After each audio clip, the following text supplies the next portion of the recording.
What's up, everyone? Today is our last episode of the year, and if you paid attention to the intro, I'm excited to officially welcome Darrell Alfonso as the newest co-host of the podcast. Darrell, I love the new camera. Appreciate you taking a bit of time away from the little one, getting all of this set up, and tying a bow in this season with me. Thanks for being here. Yeah, excited to be here. Excited to help host the Humans of Martech podcast. Yeah, you and I had a what's the story? One of the I remember you said you were going solo for the podcast, and one of my mentees, someone that I mentor regularly, reached out to me and said, "Hey, you should help and co-host the Humans of Martech podcast." And I'm like, that's a great idea. As you know, and as the listeners know, this is my favorite. I was an early listener for the Humans of Martech podcast. It's my favorite one, and I love like the authenticity. I love the guests. I love how nerdy and geeky it is. It's unfiltered, and I've been on it as well. So it's been great. So thanks for having me. I'm excited on what we're gonna do next year. Um, on the personal side, my wife and I just welcomed a healthy baby boy. His name's Yeah, Carter. huge congrats. Yeah, 8 weeks ago. So it's been tough. That's the last time. That's the last time I got real sleep was 8 weeks ago. so so that's uh, it's good. But I'm excited. I'm excited. Like Phil mentioned, he's been helping me upgrade my setup here. So I have an official YouTuber type setup with the fancy camera and the light, and I think it's just gonna keep getting better. So yeah, thanks for having me, Phil. This is gonna be good.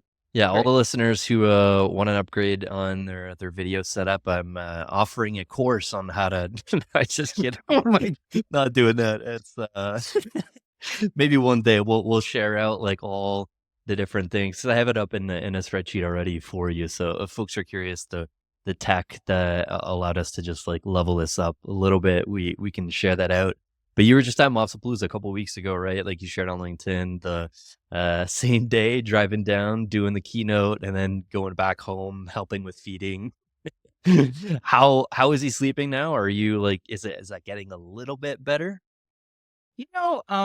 There it was getting better, and then I think it's one of those 2 steps forward, 1 step back kind of things. And I was talking to Mike Rizzo earlier, and he was telling me about these like different developmental stages. Yeah, yeah. And yeah, so you probably know those. And once they hit a different milestone, it kind of like reverts back a little bit to where he's more fussy, he's more cranky, doesn't sleep as well. So that was, I think, a bit of a blow to my wife and I because we thought we were getting things in order. Like we're productive people and like ambitious people. We're like we're gonna get him to sleep through the night, and that did not happen last night. Yeah. I can tell you that for sure. I But think but they you know what? call It's a them wonderful sleep experience. regressions. Like it depends on the leaps, right? Like there's like leaps, developmental leaps Leaps. where That's it. It's like called they leaps. learn, like they're discovering the world, right? And like there's little things and new development stuff that happens, and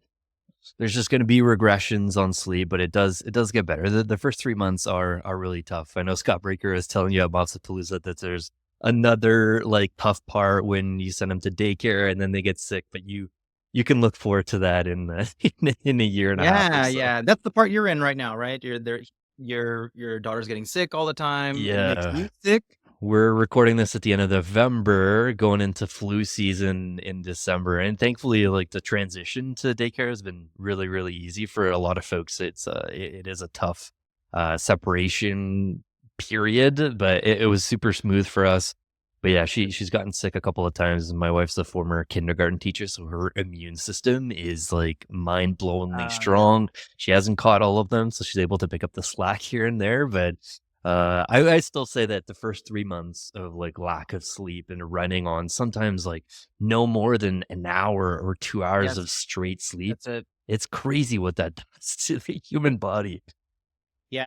Actually, I'm part of like a virtual support group through Nice. this through this app called Maven. And I don't go Okay. all the time, but basically you show up virtually and a nurse guides you through like, best practices, and everyone just shares. And from that, I learned that number one, everyone's baby is different and fussy in Yeah. their own way. Yeah. And then number two, whenever we made progress, the nurse would humble me really quickly Mhm. and said, "That's working for this week," you know? And it's just so true. And Yeah. like the first, I think I've been doing this practice of like acceptance, because Mm.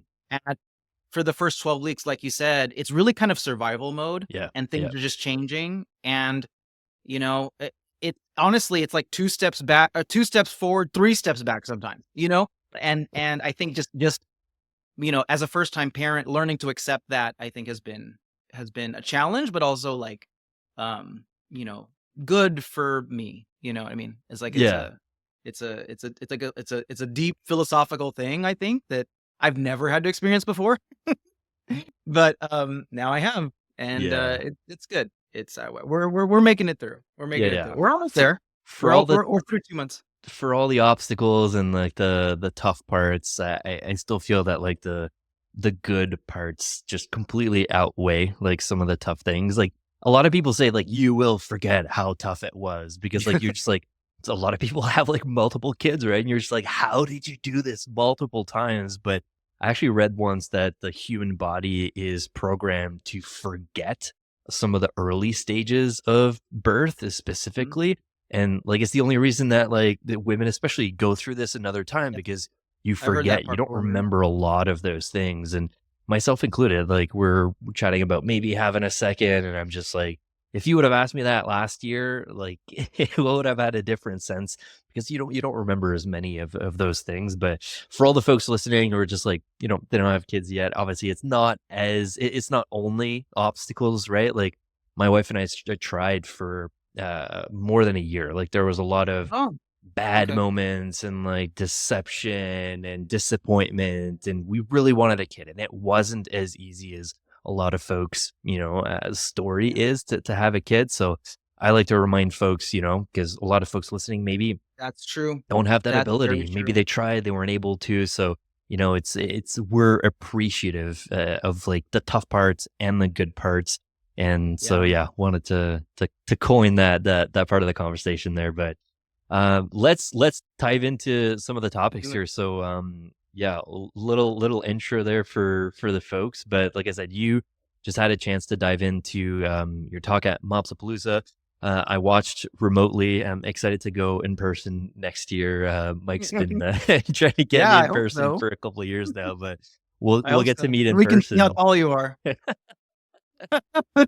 Definitely won't be one of the tallest heads at the No, no, no, no. I'm conference. shorter Guarantee in real that. life. Yeah, for sure. So, your 9 predictions for the next 5 Uh, years of marketing ops. I read your kinda teaser to, the keynote that you did also. So I wanted to use, the time that we have from this episode, not just to chat about babies and, first-time dads, but you did a talk at Mopsapalooza, like I just said, about, predictions that you have for the next 5 years of marketing operations. There's 2 in there, and they're actually the 2 first ones that, maybe we can spend the next 20-ish minutes or so unpacking and having a bit of a longer conversation about. The first one is in 5 years, most marketing automation tools will not have databases. And the second one was that 75% of executional work will be accomplished through GenAI and visual workflow builders. So maybe you can start by unpacking that first one and saying that one in your own words. yeah, and no, I'd love to hear like if you have counter takes too. These are predictions, and one of the things that I mentioned in my talk is that I really encourage everyone, especially if you're really mm, if you're dedicated and enthusiastic about your profession, to make predictions, because it's not really that whether they come true or not. It's the what I found is it's the process of critical thinking that helps you. Number one, I think that this is how you kind of look around corners. But in order to make predictions, you have to look at historical events and what's happening, and also look at current trends, and you kind of marry those together. and it gives you an idea of like what could happen in the future. So it's not so much what the predictions are. I don't know where I read this, but it's not so much what the prediction are, but it's the act of making predictions Very cool. that is really valuable. So my first one is that, and we've talked about this before. It's that the technology or technology platforms of the future will not have databases, and a lot of people might be surprised by that. Like, what does that mean? Because all tools have a data. A marketing automation platform has a Right. database. A CRM has a database. CDPs have a database. They're literally mostly just databases. Like most tools are relational databases. So Right. so it can be shocking. And it was funny when you and I were talking about this, when I posted this prediction, people were like, "What does that mean?" Mhm, mhm. And essentially, it means a data warehouse or a warehouse native approach. Also, kind of being called zero copy data architecture approach or strategy is going to be the sort of default setup in the future. And one of the things that like I think the reason why this is so surprising to people is we haven't known anything different. Hmm. And in my talk, I go over this example of, you know, hey, when you are on Yelp or when you are on Google Places or something like that, and you want to share a restaurant with your friend, what do? Right? You just click, and the app accesses your contacts and sends the link to your restaurant, right? It doesn't make a copy of your entire database and try to Right. keep it up to date all the time. And if you think about it, our entire tech stack is literally just making copies of some sort of contact database and then updating it all the time. Yep. And I have this theory that probably 80% or more of data work that you have to do with your technology stack is literally combating this problem of, hey, is the data the same over here as over here? And then, we can go down rabbit holes of, if you think about bidirectional sync, and I've done this personally, there's this sometimes you have these infinite loops of updating. One system updates it, then another system fixes it, then the other system fixes it, and you have this loop. So I think that it was so eye-opening for me to just realize how incredibly cumbersome and Yeah. inefficient that it has been, that we've all been doing this, our entire careers of dealing with this data problem of copied data. But yeah, I'd love to hear your take, Phil, if you think that that's the case. I think you agree with me.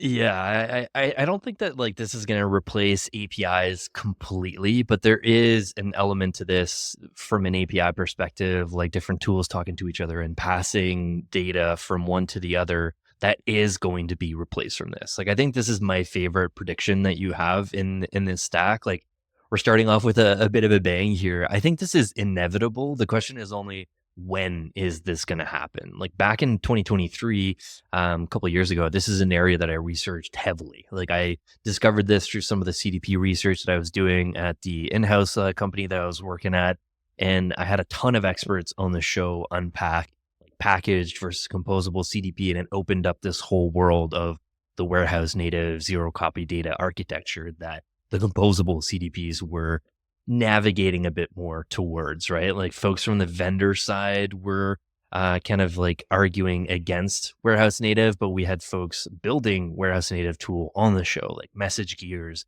and Castle.io. Like, we're not talking about future tech that doesn't exist yet. Like, there are vendors today that are already doing this, and they've struggled over the last couple of years just getting the industry to catch up to it. Like, talking about no database and like we don't charge you per number of records that you have in the system, like, it's foreign to a lot of people that are just like used to that like billing model, right? And so there's like a change management process that these companies have had to go to through. But yeah, so there's I think it's episode 89 that I did journalistic style kind of roundup on this like warehouse native Yep. mode, and the thesis at the end of it was that we're navigating this like potential transformation of Martech and how Martech vendors are building on top of the warehouse. And what it kind of like came out with a lot of conversations is this idea that the thing that you can do today to prepare for that future isn't like shopping and thinking about like new tools that are doing this. It's focusing on how you're doing this internally. Like high Mm. quality, well structured data is the key to unlock any of these advancements. So, yeah, the usually like all the AI episodes, all the like warehouse package CDP, like the thesis is always it only matters as much as how good your data is. But Yeah. that's the point that makes me wonder like how long this is gonna take? Like, is it gonna be longer than 5 years? Because how many companies are really immature when it comes to their data strategy or how well they're set up there? But yeah, it's gonna be fun to see how this kind of evolves. Yeah. I think there are companies that are doing this already. And I think that where this really comes into play is when you have large volumes of data. So Mhm. if you're a company that doesn't have that, this actually isn't super relevant. That's the interesting thing, that's a whole nother conversation. But I came to this conclusion that um small and medium size Martech, business Martech and enterprise Martech are a completely different um um they're completely different jobs. Mhm. And marketing operations at those companies are also completely different jobs. It's very interesting to think. If you're at a company with like 500 people or less, you really can get away with the classic setup of like your CRM, your map, and whatever types of tools you want to connect to those Mhm. it worked perfectly fine. And that's how I had a setup when I was leading marketing ops at a 500 person organization. But at my last two companies, they're very, very large, 10,000 person plus. It just doesn't work. Things just start to break. And so you have to, there's this sort of imperative to figure out a new data strategy. Mhm. And that I think once people start to see that that data pipelines start to break down when you try to just copy data all the time, it becomes very apparent that a zero copy data architecture or warehouse native is the way, because it's so elegant. Why do you have to keep on copying data and updating it all the time? Like it doesn't. But I will say that if you don't have a big volume of data and you don't have a big customer base, a lot of this stuff, it probably doesn't matter to you. But once you hit that threshold, it makes all the difference. So Yeah. I'm really excited about it. And I think that companies or tech vendors that aren't seeing this, I think that they are actually turning a blind eye. I think they're Mhm. intentionally not trying to do this. I think Salesforce, for example, is starting it. I think they're the ones that are trying to promote this idea of zero copy data architecture. With some of my like research and seeing of the demonstrations of their products, it's not a 100% zero copy, though I think they are calling it that. It's more of like a CDP that you can just kind of look into. But yeah, I'm really fascinated and really excited to see where it goes. Because I do think it is going to be the way of the future. Yeah, I'm pumped for next season to have your enterprise background balance out my startup experience because, yeah, I come from a world where, it is a lot more nimble. And if you break a little something, it doesn't have the ramifications that it does when you have a 10,000 plus person company. But yeah, let's go to your second prediction. So you've got 75% of executional work will be accomplished through GenAI and visual workflow builders. I personally think that we're somewhere at like 25% of that, maybe for some companies, enterprise teams with big data science teams. They are probably already pushing the boundaries on that percentage number. The question isn't tech there for me. It's like the former prediction that we just unpacked. Are people ready for that in the next 5 years? Like, are most companies ready for that? I actually just unpacked some of the available tech with Steven Stouffer from Trey a few weeks ago in episode 148. That dropped 2 weeks ago. By the time this one comes out, what's exciting is that like for half a decade, and you can tell me if you agree here, but like enterprise teams have been backed by data science resources, and a lot of this enablement has been because of the advancements in those teams enabling marketers. But the excitement that I have is that going forward, we have tools that are democratizing like ML pipelines and journey orchestration, not just for big enterprise teams with like data scientists on as like a resource there. So for me, the question is always going to be like the historical data element to this. Like big enterprise teams have a ton of data. Like when I was at WordPress, we were working with like 15 plus years of like billions of data points, right? And so feeding these models data was like a lot different than a small startup. And typically for enterprise or older companies, you needed historical data to have accurate prediction engines. But new tools have found a way to create shared pools of data as a replacement for this. If you're a startup that's only like 2 years old or whatever, so you're not building off of only 6 months or 12 months of data from your 2,000 users in your startup.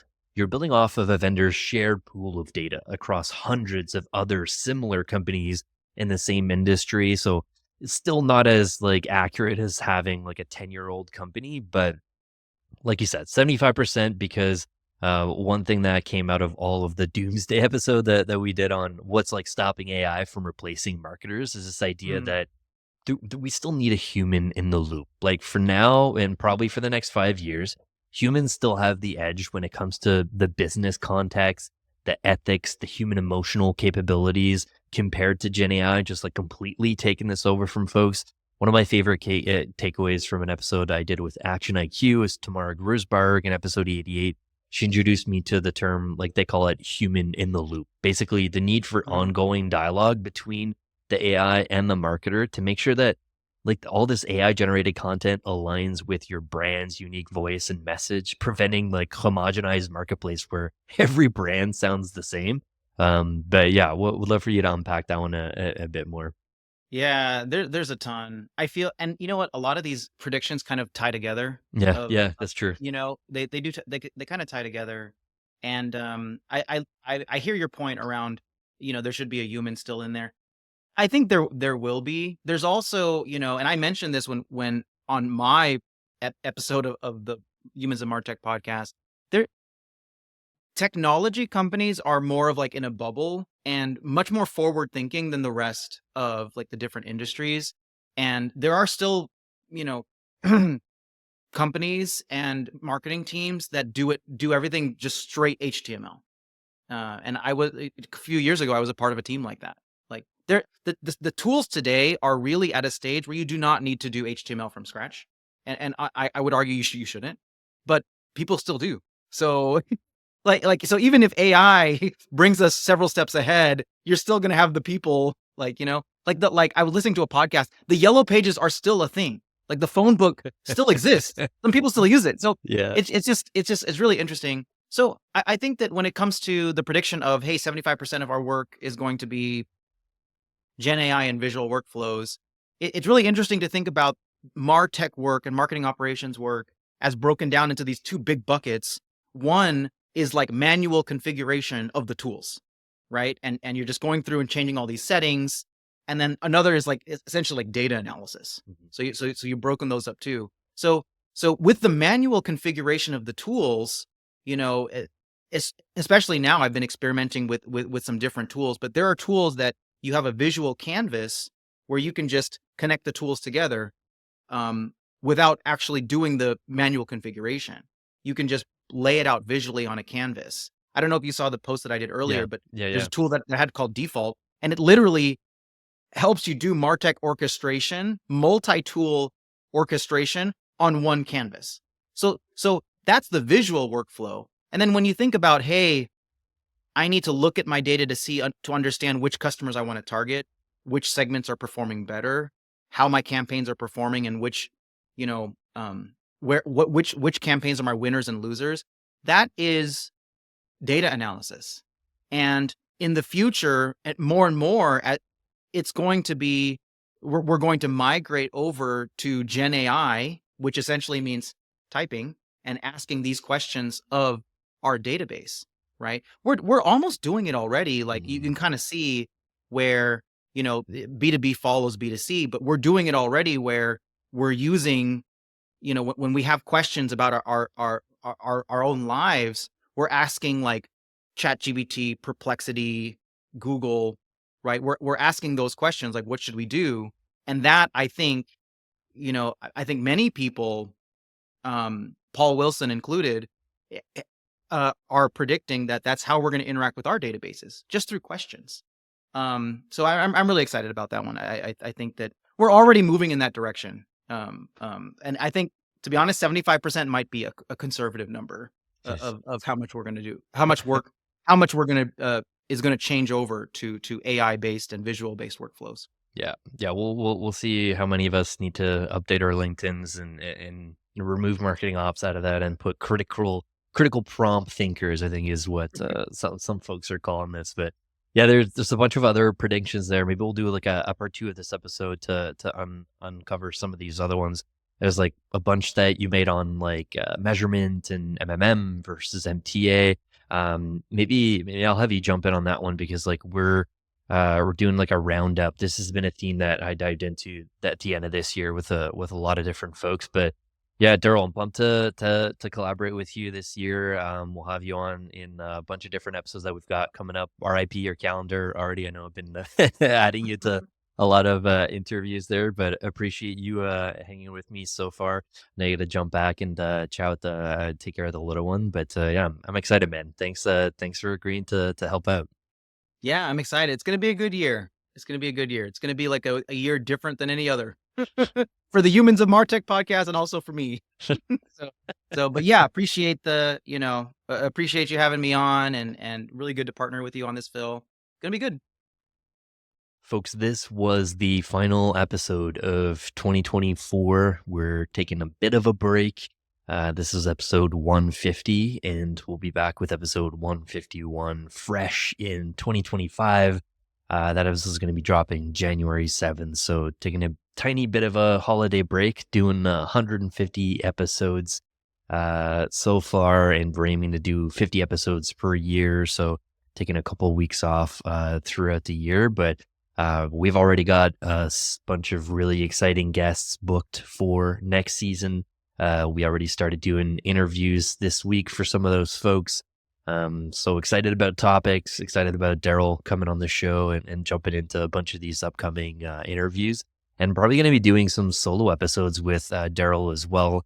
We don't always have to chat with a guest. There's always really interesting perspectives and folks that we want to chat with at different companies. But just picking Darrell's brain and getting to unpack some of the posts that he's got out there is going to be super fun and exciting. So if you're a regular listener or you're just checking this out for the first time, appreciate you listening this far and being along for the ride. This has been super fun. Some of you might know I'm doing this full time now. I've left the in-house world and just strapping on the microphone right now and the headphones and having a ton of fun with it. So you guys are really what makes this possible. You're essentially what makes me be able to attract really amazing sponsors and brands that want to reach out and get in front of you guys. So thank you again for a crazy year. And I can't wait for the content that we have lined up next year. So thanks again. Happy holidays if you're listening to this in December. Merry Christmas. And we'll see you in the new year.